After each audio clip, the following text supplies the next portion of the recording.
A'udzubillahi minasyaitonirrajim. Bismillahirrahmanirrahim. Kullu nafsin za'iqatul maut. Kullu nafsin za'iqatul maut. Setiap yang berjiwa harus merasakan rasanya mati. Itu baru bisa dibahas. Kalau setiap yang berjiwa pasti mati, itu kedah dibahas. Bangkong maut, lauk paeh, betul? Manusia juga sama, lahir jadi anak kecil yang lucu, jadi remaja, mulai kuliah, bikin skripsi, tesis, disertasi, jadi doktor, neangan gawe, sibuk, setelah itu berkeluh kesah, setelah itu kemudian, aduh, cara rapi abdi mah sibuk, padahal kahayang manehna. Setelah itu ngumpulkan yang akan ditinggalkan, betul nggak? Banyak. Setelah kumpul semua, pensiun. Setelah itu kemudian tua, sakit-sakitan, awat. Siklus kehidupan manusia begitu. Semua kalau lahir lucu.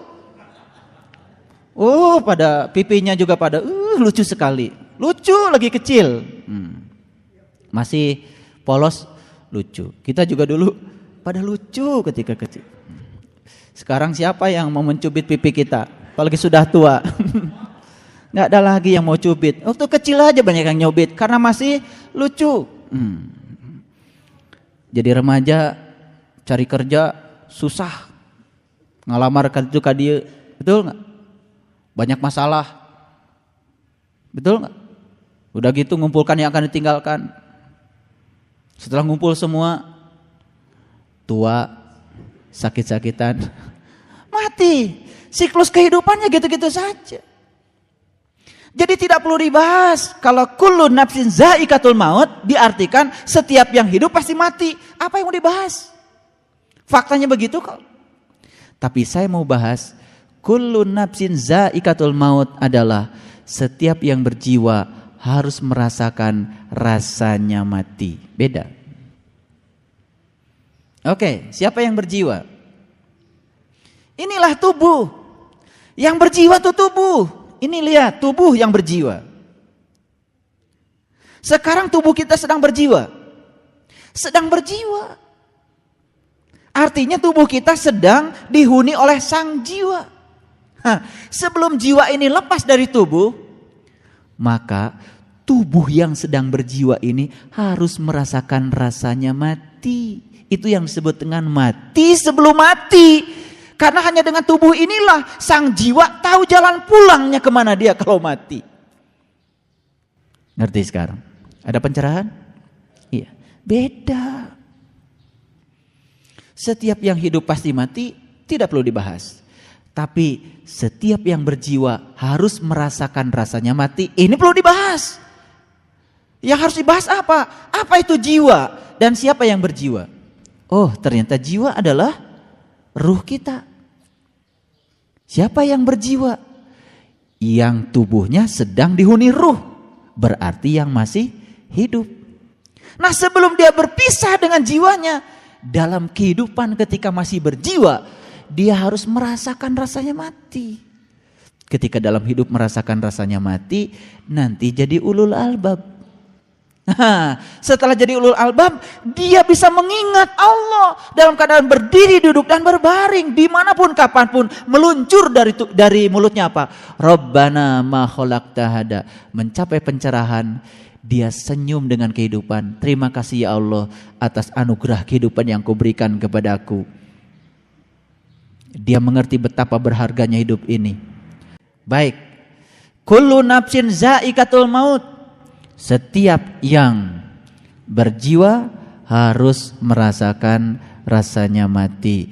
Inilah pentingnya nganjang kapageto. Inilah pentingnya mati sak jroning urip. Inilah pentingnya antal maut qoblal maut. Itu perintah Quran. Wa innama tuwaffawna ujurakum yaumal qiyamah. Dan sesungguhnya pada hari berbangkit sajalah disempurnakan ujurahum. Jadi ketika seseorang itu sudah mendapatkan ilmu antal maut qoblal maut, lalu yang berjiwa ini merasakan rasanya mati, pada saat itu dia mengalami kiamat. Dan pada saat mengalami kiamat disempurnakanlah pahala. Falahum ajruhum inda rabbihim, ya kan? Jadi pahala dari Allah yang paling agung tentu saja adalah Allah itu sendiri. Ya Allah, janganlah kau masukkan aku ke dalam neraka itu, karena aku tidak akan sanggup. Tapi aku juga mungkin bukan ahli surgamu. Betul enggak? Ya Allah, jika ibadahku menginginkan nerakamu, masukkanlah aku ke dalam neraka itu dan bengkakkan tubuhku, biar aku saja di neraka itu. Ya Allah, jika ibadahku karena menginginkan surgamu, kasihlah surga itu pada orang yang menginginkannya. Tapi satu permintaanku ya Allah, jangan pernah kau tutupi aku, agar aku senantiasa menatap kemuliaan wajahmu. Itulah pahala yang paling besar, menatap kemuliaan wajahmu. Kapan diberikannya pahala itu? Ini jelas Qur'annya. Innama tuwaffawna ujurahum yaumal qiyamah. Ketika kamu bisa mengalami kiamat. Kapan kiamat dialami kamu? Ketika kamu bisa mengalami kullu nafsin zaikatul maut. Ketika yang berjiwa merasakan rasanya mati, tidak melihat, tidak mendengar, tidak bernapas, tidak bicara, tidak berpikir, kosong. Baru kiamat. Berikutnya apa? Subhanallah. Faman zuhziha anin nar wa udkhilal jannah faqad faza wa mal hayatud dunya illa mata'ul gurur. Barang siapa dijauhkan dari neraka dan dimasukkan ke dalam surga, maka sungguh ia orang-orang yang beruntung. Tidak menendang, tidak mencengkram, bersahabat, membiarkan dirinya mengalir, menyatu dengan kehidupan, ikuti perputaran kehidupan, damai dia dapat. Begitu damai, semua kejadian dia olah menjadi sesuatu yang mencerahkan dirinya. Bukan sekedar damai, tapi dia bisa mendamaikan yang lain. Kalau kita baru damai, itu baru tingkatan kedua. Kalau sudah mendamaikan yang lain, artinya kita sudah bisa mengolah semua kejadian yang terjadi pada diri kita dan diri siapapun menjadi bahan-bahan pertumbuhan untuk pencerahan. Itu luar biasa. Mau puasa sibuk, selesai puasa sibuk. Mau lebaran sibuk, geus lebaran tambah sibuk. Sagala keur lebaran. Lihat, semuanya sedang menderita. Sebelum saum menderita, begitu saum tiba tambah menderita. Selesai saum menghadapi lebaran tambah menderita. Pegadaian sibuk,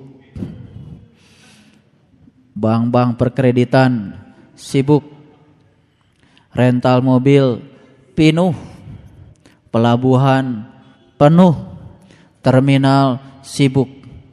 Kenapa manusia begitu sibuk?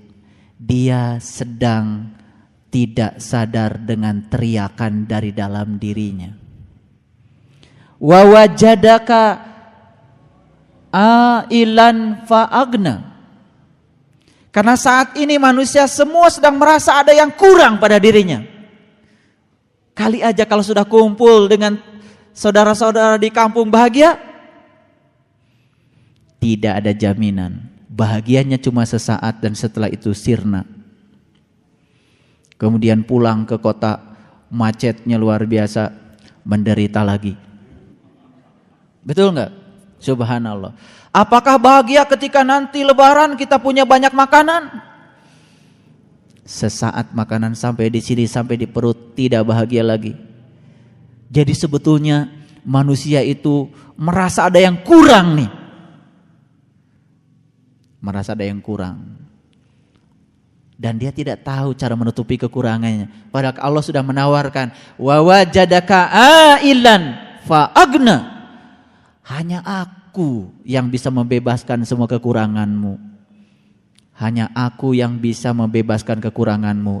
Cuman sayang sekali, aku gak pernah diundang.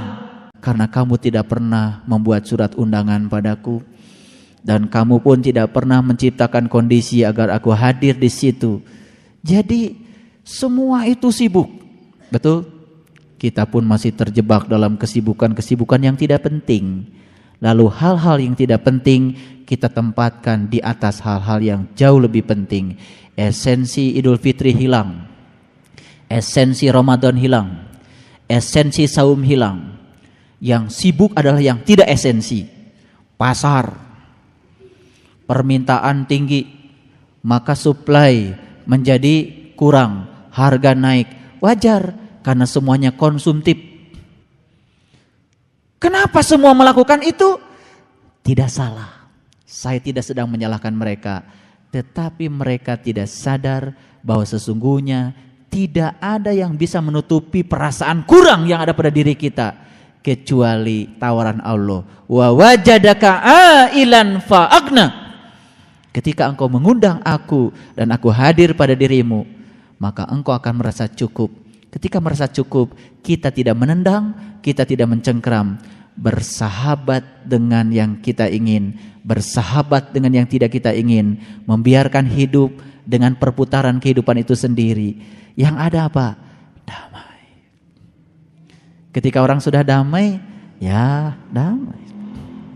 Barang siapa yang dijauhkan dari neraka dan dimasukkan ke dalam surga, sungguh ia telah beruntung. Kapan dimasukkan ke dalam surganya? Jadi saya punya penelitian berdasarkan kajian saya. Subhanallah. Mungkin cara Allah untuk memotivasi kita agar kita mau masuk ke dalam surga, kita harus masuk dulu ke dalam neraka. Jadi tidak ada yang buruk kalau kita pernah ada di situ. Karena apa? Semakin saya menendang, semakin saya mencengkram, ternyata saya semakin menderita. Oh, ternyata saya tidak nyaman. Saya ingin bersahabat saja dengan dua-duanya. Saat itu juga dia pindah dari neraka ke dalam surga. Indah, beruntung. Lihat orang-orang yang sudah di surga. Wajahnya bercahaya. Ibaratnya punya uang banyak juga, tenang saja. Ini Allah udah bilang, kalau ingin dijauhkan dari neraka dan ingin masuk ke dalam surga, apa dulu? Kullu nafsin zaikatul maut. Ini level, ini prosedur. Kalau ingin dijauhkan dari neraka dan didekatkan pada surga, kata Allah apa? Kullu nafsin zaikatul maut. Kamu harus merasakan dulu rasanya mati. Setelah itu dibangkitkan. Allah kasih ujurakum apa? Dia memberikan pahala yang sempurna. Apa pahala yang diberikan kepada dia? Ya dia sendiri hadir. Ketika dia sudah hadir, bebas kita dari neraka. Dapatnya apa? Surga. Makanya setiap tarikan nafas kita adalah tarikan nafas yang meditatif, penuh dengan kelebutan, kesejukan dan ketenangan. Tenang saja, tidak ada rasa khawatir, tidak ada rasa takut. Beruntung? Beruntung. Baru ayat yang lainnya. Wa mal hayatud dunya illa mata'ul gurur. Kehidupan dunia itu tidak lain hanyalah kesenangan yang memperdayakan. Jadi kalau kita masih gampang diperdayakan oleh kehidupan dunia, itu tandanya kita masih hidup di dalam neraka. Karena masih bisa diperdayakan. Subhanallah. Teruskan. Kamu sungguh-sungguh akan diuji terhadap hartamu dan dirimu. Dan kamu sungguh-sungguh akan mendengar dari orang-orang yang diberi kitab sebelum kamu dan orang-orang yang mempersekutukan Allah, gangguan yang banyak yang menyakitkan hatimu. Jika kamu bersabar dan bertakwa, maka sesungguhnya yang demikian itu termasuk urusan yang patut untuk diutamakan. Subhanallah. Kapan kita belajar sabar? Kalau setiap yang kita ingin selalu kita dapat. Betul enggak? Justru belajar sabar itu ketika kita menunggu. Betul. Subhanallah. Jadi kalau setiap yang kita minta kemudian dikasih saat itu juga, gak tumbuh sabar kita. Justru cara Allah menumbuhkan sabar kita dengan ketika permintaan kita ditangguhkan dulu oleh Allah. Dipilih saat yang paling tepat, setelah sabarmu tumbuh dikasih. Sabarmu tumbuh dikasih. Itu cara Allah menyayangi kita, luar biasa. Dan ingatlah ketika Allah mengambil janji dari orang-orang yang telah diberi kitab. Hendaklah kamu menerangkan isi kitab itu kepada manusia dan jangan kamu menyembunyikannya. Lalu mereka melemparkan janji itu ke belakang punggung mereka dan mereka menukarnya dengan harga yang sedikit. Amat buruklah tukaran yang mereka terima. Subhanallah. Janji yang sudah kita bikin dengan Allah kemudian ditukar dengan harga yang sedikit. Apa harga yang sedikit? Tadi harga yang sedikit adalah dunia. Harga yang sedikit adalah dunia. Dunia berapa triliun pun kita punya uang, itu harganya sedikit. Karena apa? Karena akhirnya pada suatu saat tak berharga lagi setelah kita tidak diizinkan menggunakannya lagi. Janganlah sekali-kali kamu menyangka bahwa orang-orang yang gembira dengan apa yang telah mereka kerjakan dan mereka suka supaya dipuji terhadap perbuatan yang belum mereka kerjakan. Janganlah kamu menyangka bahwa mereka terlepas dari siksa dan bagi mereka siksa yang sangat pedih. Subhanallah. Jangan dikira kalau orang yang mengira dirinya bahagia karena mendapatkan yang dia ingin dan suatu saat dia akan menjadi sedih ketika dia lepas dengan yang dia ingin, dia sebenarnya sedang menyiksa dirinya sendiri, menendang dan mencengkram. Kepunyaan Allah lah kerajaan langit dan di bumi, dan Allah Maha Kuasa atas segala sesuatu. Sungguh dalam penciptaan langit dan bumi dan silih bergantinya malam dan siang terdapat tanda bagi ulul albab. Siapa? Yaitu orang-orang yang mengingat Allah sambil berdiri, duduk dan dalam keadaan berbaring, dan mereka memikirkan, bertafakur tentang itu semua. Kenapa Allah ciptakan siang dan malam? Dia perhatikan. Oh, ternyata malam itu gelap, gelap, gelap, terang, terang, makin terang, fajar, duha, terus terang, gelap lagi. Siklus itu dia dapatkan di dalam dirinya. Lalu dia, oh, rupanya semua yang di luar ini adalah Allah sedang mengajarkan tentang semua yang di dalam diri kita. Rabbana ma khalaqta hada. Gak ada satupun yang sia-sia. Kalau itu sudah kita kondisikan, Allah akan hadir kepada kita. Itu kuncinya. Subhanallah.